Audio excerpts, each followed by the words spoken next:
Towards starting ஜேர்னியில் அவர் start பண்ணும்போது ரொம்ப லோயஸ்ட் லைக் டிக்டாக் பண்ணும்போது அந்தளவுக்கு பெருசாக ஃபேன்ஸ் அந்த மாதிரி இருக்கும்போது பட் ஒரு சுச்சுவேஷனுக்கு அப்புறம் அவர் ஒரு ரியாக்ஷன் கொடுக்கும்போது ஒரு சில கேரக்டராக மாறும்போது தான் அவர் லெவல் வேறல போச்சு.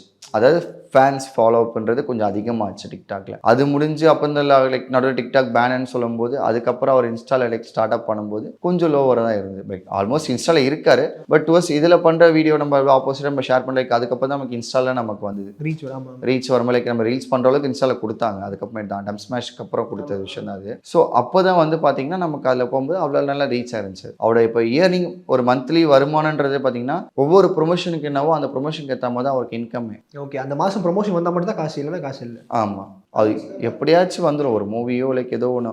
ஏன்னா ஒரு கரெக்டான ஒரு வேவ் லென்த்தில் கரெக்டாக இன்கம் சோர்ஸ் லைக் ஒரு வீடியோ ப்ரொமோட் பண்ணால் கரெக்டாக ப்ரொமோட் பண்ணி கொடுப்போன்னா அந்த ப்ரொமோஷன் நடந்தால் மட்டும்தான் அவருக்கான இன்கம்மே அவருக்கு கிடைக்கும், எல்லாம் கிடைக்காது.